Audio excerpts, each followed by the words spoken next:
ईंटों की बारिश के बाद घर के सब दरवाजे, खिड़कियां और रोशनदान खटखट करके खुद ब खुद खुल जाते थे और अपने आप बंद हो जाते थे। बंद होते वक्त दरवाज़ों और खिड़कियों के पट एक दूसरे से इस ज़ोर से टकराते थे जैसे शदीद आंधी आई हुई हो। थोड़े थोड़े वक्फा के बाद ये अमल कई मरतबा दोहराया जाता था। घर की सब बिजलियां भी इसी रफ्तार से जलती और बुझती रहती थीं। कभी किसी खुले दरवाजे को बंद करने की कोशिश करता तो वो बंद ना होता था, और अगर बंद दरवाजे को खोलना चाहता तो वो खुलता ना था। एक बंद दरवाजे को खोलने के लिए ज़रा ज़्यादा ज़ोर लगाया तो इसकी चौखट उखड़ कर धड़ाम से ज़मीन पर गिर गई। चंद लम्हों के बाद वो खुद ब खुद उछल कर अपनी जगह पर फिट हो गई। आधी रात के करीब मेरे ड्राइंग रूम की छत चिड़चिड़ा कर इस तरह बोलने लगती जैसे इस पर बेहद वज़नी बोझ डाला जा रहा हो। कभी तो यूं महसूस होने लगता था कि इस बोझ तले छत टूट कर नीचे आ पड़ेगी। फिर छत पर ऐसी आवाज़ें उभरती जैसे बहुत से लोग लकड़ी की खरामें पहने उछल कूद कर रहे हों। साथ ही बड़े बड़े ढोल धमाधम इतने ज़ोर से बजने लगते कि उनकी धमक से मेरा कमरा गूंज उठता था। ढोल के साथ कई दूसरे साज भी बजना शुरू हो जाते थे, जिनमें तबला, चिमटा, सत्तार, नफेरी और शहनाई की आवाज़ ख़ास तौर पर नुमाया होती। फिर यकयक शंख बजने लगता और देर तक लगातार बजता रहता। रफ्ता रफ्ता शंख की दिलखराश गूंज बाकी सब आवाज़ों पर पूरी तरह गालिब आ जाती। मेरे बेडरूम के साथ अकबी लान की तरफ बरामदा था। कमरे की एक खिड़की और दरवाज़ा बरामदे में खुलते थे। रात के वक्त मैं दोनों को बंद करके अंदर से कुंडी लगा लेता था। एक रोज़ छत पर शंख की आवाज़ बुलंद हुई तो यूँ सुनाई देने लगा जैसे बरामदे के पक्के फर्श पर बहुत से शेरज़ोर घोड़े बैक वक्त सरपट भाग रहे हों। समों की टापों की आवाज़, उनके दुम के बालों की सरसराहट और नथरों से ज़ोर ज़ोर से सांस लेने की फरफराहट भी वाज़िया तौर पर सुनाई देती थी। जब ये आवाज़ें बड़ी देर तक जारी रहीं तो मैंने खिड़की का एक पट ज़रा सा खोल कर बरामदे में झांका। वहाँ पर कोई घोड़ा तो न था, अलबत्ता लाल लाल अंगारा सी आंखों वाला उल्लू की शक्लो सूरत का एक भारी भरकम परिंदा पर फैलाए हुए मुअल्लक हवा में इस तरह हिचकोले खा रहा था जैसे वो वाकई भागते हुए घोड़े की पीठ पर सवार हो। मेरे झांकते ही वो अंदर ही अंदर इस कदर ज़ोर से चीखा कि मैंने खिड़की बंद कर ली। काफ़ी देर तक वो चीख बरामदे में सायरन की तरह बजती रही और इसके बाद महसूस होता रहा जैसे वो अजीबुल खलकत परिंदा अपने पंजों और खिड़की को कुरेद कुरेद कर तोड़ने की कोशिश कर रहा है। इन दिनों मेरे पास सागवान की लकड़ी का बहुत बड़ा डाइनिंग टेबल था जिसका वज़न 1.5-2 मन होगा। एक रात कोई चीज़ लेने के लिए मैंने ड्राइंग रूम की अलमारी खोली तो हैंडल से लिपटा हुआ एक बारीक साम बल खाता हुआ उछलकर मेरे पाँव पर आ गिरा। साथ ही अलमारी में रखे हुए चीनी के बर्तन खटखट करते हुए उड़न तश्तरियों की तरह मेज़ पर आ जमा हुए। इसके बाद डाइनिंग टेबल आहिस्ता आहिस्ता हवा में उठना शुरू हुआ और इस कदर बुलंद हो गया कि इसके ऊपर पड़े चीनी के बर्तन टन टन करके बिजली के पंखे के साथ टकराने लगे। पंखे को छू कर मेज़ यखलक धराम करके फर्श पर वापस आ गया। इसका एक पाया मेरे पाँव के अंगूठे पर इस कदर ज़ोर से लगा कि अंगूठे का कुछ हिस्सा आज भी बिल्कुल बेहिस है। आज रात मेरे कमरे में ईंटों और पत्थरों की जगह मुर्दार हड्डियां बरसने लगीं। हड्डियों में चंद इंसानी खोपड़ियां भी थीं। जा बजा बिखरा हुआ हड्डियों और खोपड़ियों का ये अंबार इतना करीउल मंजर था कि सुबह का इंतज़ार किए बगैर मैंने इन्हें इकट्ठा करके एक चादर में बांधा और इन्हें तालाब में फेंकने के लिए बाहर लान में निकल आया। लान में पहुंचते ही मुझे यूं महसूस होने लगा जैसे जंजीरों के गुच्छे से मेरे दोनों टखनों पर पे दर पे ज़ोर ज़ोर की ज़रबें लग रही हैं। तालाब से इस किस्म की आवाज़ें बरामद हुई जैसे कोई गोताखोर पानी से बाहर उभरता है। साथ ही तालाब के किनारे सब स्काई में लिपटा हुआ एक काला साया नमूदार हुआ और खूं खूं करता गुरीले की तरह मेरी तरफ बढ़ने लगा। मैंने हड्डियों का गट्ठा वहीं फेंका और पीठ फेर कर अपने कमरे की तरफ भागा। भागते हुए यूं महसूस हुआ जैसे मेरे पाँव रस्सियों के ताने बाने में उलझ गए हैं। बरामदे के करीब पहुंचकर मैं बुरी तरह लड़खड़ाया और मुंह के बल ज़मीन पर गिर पड़ा। अब खड़ा होने की सकत बाकी ना थी, इसलिए मैं पेट के बल रेंगता रेंगता बड़ी मुश्किल से अपने कमरे में दाखिल हुआ। मेरे टखनों में शदीद सूजन और जलन हो रही थी। घुटने पूरी तरह छिल गए थे और मुंह के बल गिरने के बाइस थोड़ी से खून बह रहा था। मुंह हाथ धोने के लिए मैं जाकर वाशरूम बेसन का नलका खोला तो कुछ देर सूंसों की आवाज़ आती रही। इसके बाद यकयक गट गट करके नलके से गरम गरम गारे गारे रंग का खून धार बहने लगी। एक रात हड्डियों की बौछार के बाद यकयक सारे घर में ऐसा बदबूदार तफुन फैल गया जैसे गलाजत से भरा हुआ गटर फट गया हो। कभी हवा में पिसी हुई मिर्चों की धांस उठने लगती, कभी सूजी भूनने और हल्दी जलने की बू आने लगती, कभी सड़ी हुई मछली की बसांत फैल जाती। एक दिन यहाँ रात में जो खाने पीने की चीज़ मुंह में डालता इसमें कंकर मिट्टी रेत की मिलावट होती थी। फलों के अंदर भी कंकर मिलते थे। मैंने एक केला छील कर दरमियान से तोड़ा तो इसके अंदर जो 7C होती है इसमें भी रेत इस तरह जमी हुई थी जैसे थर्मामीटर की नाली में पारा भरा हुआ होता है। एक रोज़ आधी रात के बाद ड्राइंग रूम में टेलीफोन की घंटी बजी। ड्राइंग रूम में जाने के लिए मैंने दरवाज़ा खोला तो वो आधा खुलकर ज़ोर से बंद हो गया। मैं जितना ज़ोर लगाता दरवाज़ा थोड़ा सा खुलता और फिर लोहे की स्प्रिंग की तरह अचट कर बंद हो जाता था। आखिर मैंने अपना कंधा दरवाजे के साथ जोड़कर पूरी कुव्वत से ज़ोर लगाया तो मेरा दबाव पड़ने से पहले ही दोनों पट आराम से वाह हो गए और मैं ज़ोर में भरा हुआ लड़खड़ाता हुआ पहले एक कुर्सी से टकराया, फिर धड़ाम से कालीन पर जा गिरा। कालीन पर सफ़ेद चादर में लिपटी हुई इंसानी जिस्म की तरह कोई शय लाश की तरह बेहिस्सो हरकत पड़ी थी। उसको छूते ही मैं तड़प कर उठा और बेडरूम में वापस आकर दरवाज़ा बंद कर लिया। टेलीफोन की घंटी 1.5-2 घंटे तक मुतवातर बजती रही।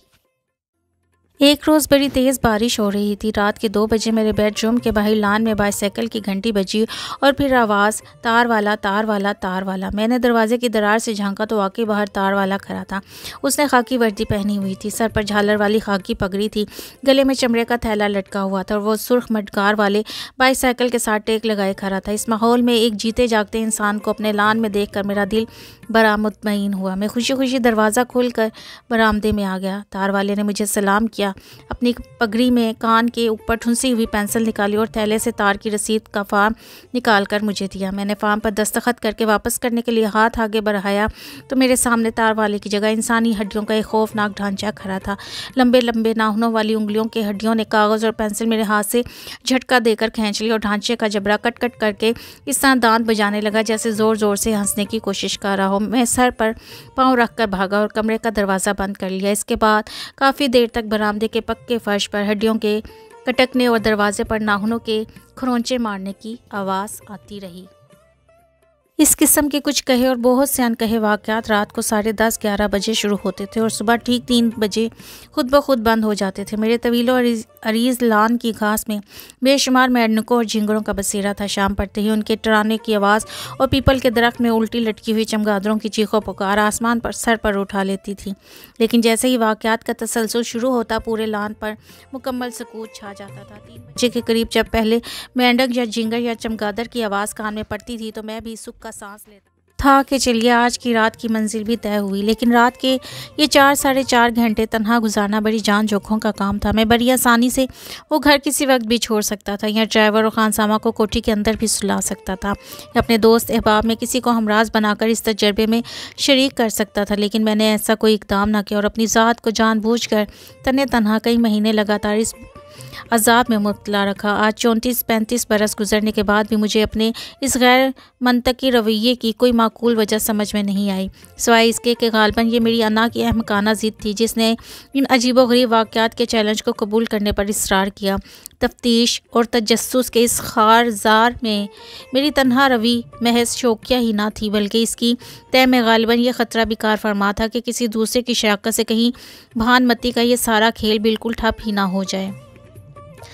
इसका बैन सबूत ये था कि जब तक मेरा मुलाजिम और ड्राइवर कोठी के अंदर मौजूद रहते थे किसी किस्म का कोई गैर मामूली वाक़या रूनुमा ना होता था। कार्रवाई का आगाज़ ही इस वक्त होता था जब वो दोनों काम काज से फ़ारग होकर अपने अपने क्वार्टरों में चले जाते थे। इस सारे अरसे में मेरा कश्मीरी मुलाजिम रमज़ान और बंगाली ड्राइवर रोज़ मोहम्मद मजमूई तौर पर हर तरह की इब्तला से महफूज रहे। फ़कत 2-3 बार उनके साथ कुछ हल्की सी छेड़खानी हुई। एक रात रमज़ान अपने क्वार्टर की कुंडी चढ़ा कर अंदर सोया हुआ था तो किसी ने उसकी चारपाई उलट दी। उन दिनों बंगाल के कुछ हिस्सों में बड़े शदीद हिंदू मुस्लिम फसाद हो रहे थे। रमज़ान ये समझा कि ये भी किसी हिंदू की शरारत है। अपने हमला आवर का ताक़ुब करने वो बाहर की तरफ भागा तो अंधेरे में उसका मुँह खटाक से दरवाजे के साथ टकरा गया क्योंकि कुंडी बदस्तूर अंदर से बंद थी। अगर वो हिंदू बाहर से आया था तो दरवाजे की कुंडी अंदर से किस तरह बंद होगी। मैंने उससे पूछा, साहब ये कौम बड़ी चालाक है। रमज़ान ने मासूमियत से जवाब दिया, इसमें भी साले हिंदुओं की कोई चाल होगी।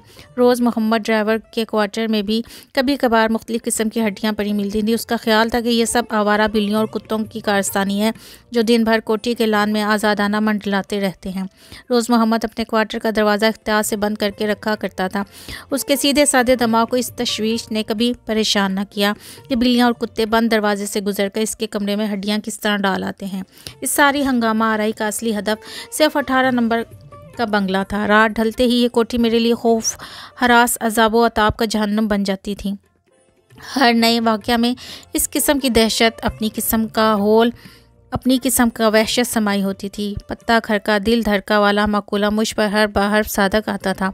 यूँ तो रात भर डर के मारे मैं बार बार पसीने में शराबूर होता रहता था, लेकिन कभी कभी मेरे तन बदन पर खौफ व हैबत की ऐसी थरथरी कपी और बदहवासी छा जाती थी कि नब्ज़ें बैठने लगती थीं, दिल धड़कने लगता था और दम घुट कर गले में कांटे की तरह फंस जाता था। इस वहशतनाक और लर्जा खेज़ माहौल में मेरे पास खुद हिफाजती का सिर्फ एक हथियार था। वो हथियार कलमा तैयबा था, ला इलाहा इल्लल्लाहु मुहम्मदुर रसूलुल्लाह। अगर 100 बरस का काफर अपने आखिरी सांस में ईमान लाकर सिर्फ एक बार ये कलमा पढ़ ले तो दोज़ख की आग की निजात हो जाती है। मेरी मुसीबत तो दोज़ख के अजाब से कहीं कम थी।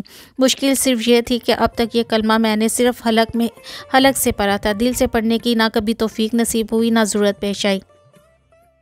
लेकिन खौफ और हरास की शिद्दत में बड़ा मजबूर कुन असर होता है। चुनाचा अब जो बेकसी और बेबसी के आलम में मैं कभी मुझ पर सांप गिरता था, कभी मेरे पाँव का अंगूठा भारी मेज़ के पाए तले कुचला जाता था, कभी फर्श पर सफ़ेद चादर में लिपटी हुई लाश से टक्कर होती थी, कभी छत चटकने लगती थी, कभी पत्थर आते थे, कभी ईंटें बरसती थीं, कभी इंसानी हड्डियों का ढांचा सामने खड़ा होकर खटखट करता था। इस तरह के खौफ के दबाव में आकर सिर्फ ज़ुबान से ही नहीं बल्कि कभी कभी दिल से भी कलमा तैयबा का विर्द जारी हो जाता था।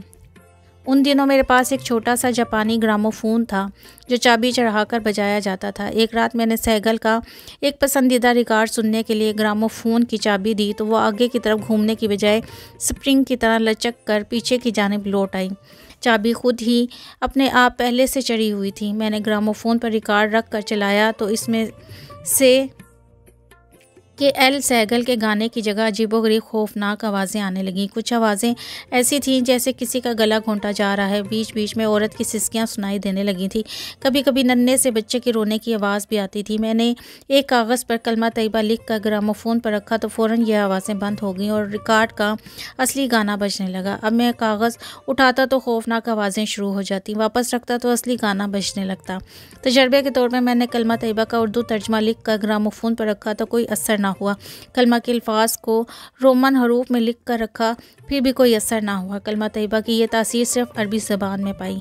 कलमा तैयबा के अलावा मैं अपनी तक़वियत के लिए आयतल कुर्सी, सूरह फलक, सूरह नास का विर्द भी अक्सर करता रहता था। एक रात मेरे गिरदोपेश होलो हिब्बत की फ़ज़ा अपने नुक्ते अरूज पर पहुंची हुई थी। इंतहाई शास्तगी, मायूसी, इज़्तिराब और इज़्तिरार के आलम में मैंने कुरान शरीफ खोला तो सूरह सफ़ात निकली। इसकी 182 आयात का एक एक हर्फ मेरे लिए आबे हयात का घूंट साबित हुआ। खौफ व हरास के माहौल में जब कभी मैं इस सूरत की तलावत की, हर बार ताज़ा ज़िंदगी और ताबिंदगी पाई। कई माह की लगातार हैबत, वहशत और असीबियत की तय में अंजाम का ये राज खुला कि 18-20 बरस पहले इस घर में ICS का एक ओबाश अफसर रहा करता था। शादी का झांसा देकर उसने इलाहाबाद में कॉलेज की एक तालिबा बिमला कुमारी को वर्गलाया और खुफिया तौर पर अपने साथ कटक ले आया। शादी में इसने करनी थी और ना की। 7-8 माह बाद जब बिमला माँ बनने के करीब हुई तो जालिम ने उसका गला घोंट कर मार डाला और लाश को ड्राइंग रूम के जनूब मशरिकी कोने में दफन कर दिया। उस वक्त बिमला नहीफ व नज़ामा इलाहाबाद में बैठी बड़ी शिद्दत से अपनी बेटी का इंतज़ार कर रही थी। उसी वक्त से बिमला कुमारी भी इसी कोशिश में सरगर्दान थी कि किसी तरह वो अपनी माँ तक सही सूरत हाल की खबर पहुंचा दे ताकि इंतज़ार के इस करबनाक अजाब से उसे निजात मिल जाए। इसके अलावा उसकी अपनी ख्वाहिश भी थी कि उसकी हड्डियों का ढांचा खोद कर बाहर निकाला जाए, उसके धर्म के मुताबिक उसका क्रियाक्रम किया जाए। इस अरसा में कातिल खुद भी मर चुका था। अब बिमला कुमारी की तरफ से पैगाम रसानी की हर कोशिश को नाकाम करने में सरगर्म अमल था। जिस रोज़ बिमला की माँ को असली सूरत हाल की खबर मिली और बिमला की बोसीदा लाश को चिता में रख कर जला दिया गया, उसी रोज़ 18 सिविल लाइन्स के दरो दीवार, सकफ़ व फर्श से आसाइब का साया इस तरह उठ गया जैसे आसमान पर छाए हुए बादल यकायक छट जाते हैं। इस रात ना मेंढकों का चढ़ाना बंद हुआ, ना झींगरों की आवाज़ खामोश हुई। ना पीपल के दरख्त से लटकी हुई चमगादड़ों का शोर कम हुआ। सुबह 3 बजे के करीब अचानक फ़िज़ा में ला इलाहा इल्लल्लाह बेहद खुशहान सदा बुलंद हुई। ऐसे महसूस होता था ये आवाज़ मशरिक़ के उफ़क़ से उभरती है, 18 सिविल लाइन्स के ऊपर कोस बनाती हुई गुज़रती है और मगरिब के उफ़क़ को जाकर छूती है। 3 बार ऐसा ही हुआ। इसके बाद इस मकान पर अमन और सुकून का तिब्बी दौरा असरनू बहाल हो गया। इस अजीबोगरीब वाक़या ने एक तरफ तो खौफ व हैबत के थप्पड़ों से मेरा अच्छा खासा कचूमर निकाल दिया और दूसरी तरफ इसकी बदौलत मुझे हकीकत रूह का कलील सा अदराक हासिल हुआ। मशरिक़ और मगरिब की तकरीबन हर ज़ुबान में इस मौजू पर बड़ा ज़हीम लिटरेचर पाया जाता है। हर ज़माने में इस पर तायदो तरदीद, इनकारो इकरार, तौसीको तनसीख, तफ्तीशो तहकीक के शदीद बहस मुबाहिसे जारी रहे हैं। ज़ैफ़ुल एतकादी और अबूदियत के दर्जे तक पहुँचाती रही है। बेएतकादी से मजज़ूब की बरकरार देती है और जदीद खुद एतमादी से साइंटिफिक फार्मूलों में ढालकर ऐसी ऑटोमेटिक मशीन बनाने की फ़िक्र में है कि इधर बटन दबाया उधर मतलूबा रूह खट से हाज़िर।